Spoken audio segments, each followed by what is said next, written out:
সবাইকে অসংখ্য অসংখ্য শুভেচ্ছা জানাচ্ছি।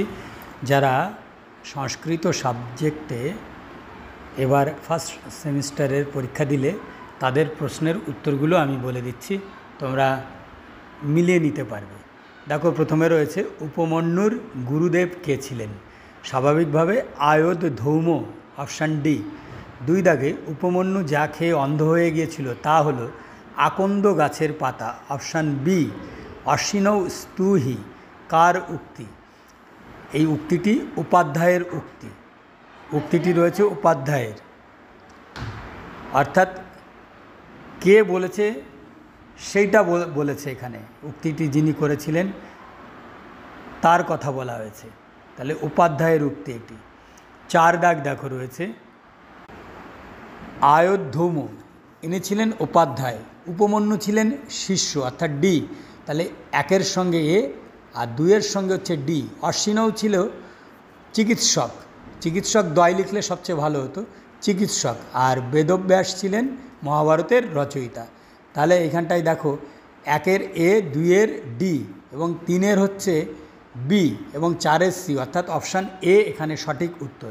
5, উপমন্যু কথা রচনা করেছেন ব্যাসদেব, অর্থাৎ আমরা জানি যে এটা মহাভারতের অংশ, সুতরাং ব্যাসদেবের সঠিক উত্তর অপশান বি।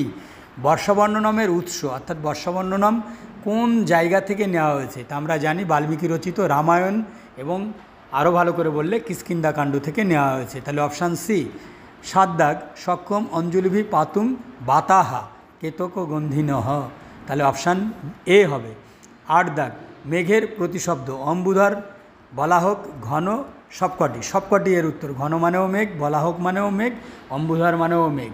সত্য মিথ্যার সঠিক বিকল্পটি নির্ণয় করো। বর্ষাবর্ণ নাম আদি কবির রচিত, এটা অবশ্যই ঠিক, বাল্মীকি আদিকবি ছিলেন।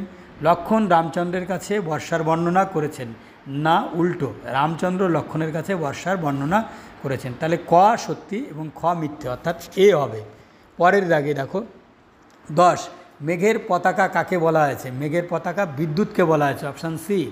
কৃপণ কপালীর রচয়িতা হলেন, দেখো শ্রীজীব ন্যায়তীর্থ, অপশান ডি। প্রদত্ত বিবৃতির দুটির ভিত্তিতে সঠিক বিকল্পটি নির্ণয় করো। বিবৃতি 1-এ রয়েছে রঙ্গিনী বৈদ্যকে ডাকতে গিয়েছিলেন আর কপালীকে কুকুরে কামড়ে দিয়েছিল। তাহলে এখানে দেখো যে আসলে মন্থরা ডাকতে গিয়েছিল, রঙ্গিনী তাকে পাঠিয়েছিল, তাহলে অপশান এ কিন্তু ভুল। আর কপালীকে কুকুরে কামড়ে দিয়েছিল, এটা সত্যি, তাহলে প্রথম ক ভুল আর খ হচ্ছে সত্যি। কপালীর দাসীর নাম, কপালীর দাসীর নাম মন্থরা। পরেরটা তে চতুর দাসহা, এখানে চতুর পদটির কার বিশেষণ? চতুর পদটি কার বিশেষণ? অপশান সি পঙ্গুরামের বিশেষণ। পরে দেখো নাট্যাংশ অনুসারে ঘটনার পুনর্বিন্যাস করতে বলেছে, লাইনগুলো তোমরা ভালো করেই পড়েছো, তাহলে এটা সঠিক উত্তর হবে অপশান সি। তোমরা একটু দেখে নিও, এটা ডিটেলে গেলাম না, অনেক সময় লাগবে। 16 দাগ সন্ধি 2 প্রকার, 3 প্রকার, 4 প্রকার, 5 প্রকার, তাহলে এটি সঠিক উত্তর। দেখো স্বর সন্ধি, ব্যঞ্জন সন্ধি, নিপাতনের সন্ধি, বিসর্গ সন্ধি এবং আরেকটি আছে সেটি হচ্ছে সন্ধি নিষেধ, অর্থাৎ মোট 5 প্রকার হওয়া উচিত। সঠিক উত্তর 5 প্রকার, অপশান ডি। হিতোপদেশের সন্ধি বিচ্ছেদ, অপশান সি হিত যোগ উপদেশঃ। শীত যোগ ঋত শীতার্থ, শীতার্থ এ, শীত যোগ ঋত শীতার্থ, অপশান এ। বাগীশ এই পদটি,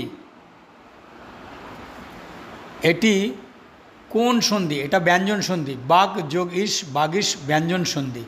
20 দাগ রয়েছে উৎকৃষ্ট যোগ কি, এখানে কোন প্রত্যয় দিলে উৎকৃষ্ট হবে? এখানটায় ত প্রত্যয় দিলে উৎকৃষ্ট হবে, অর্থাৎ ত দেখো এখানটায় সিতে আছে, উৎকৃষ্ট।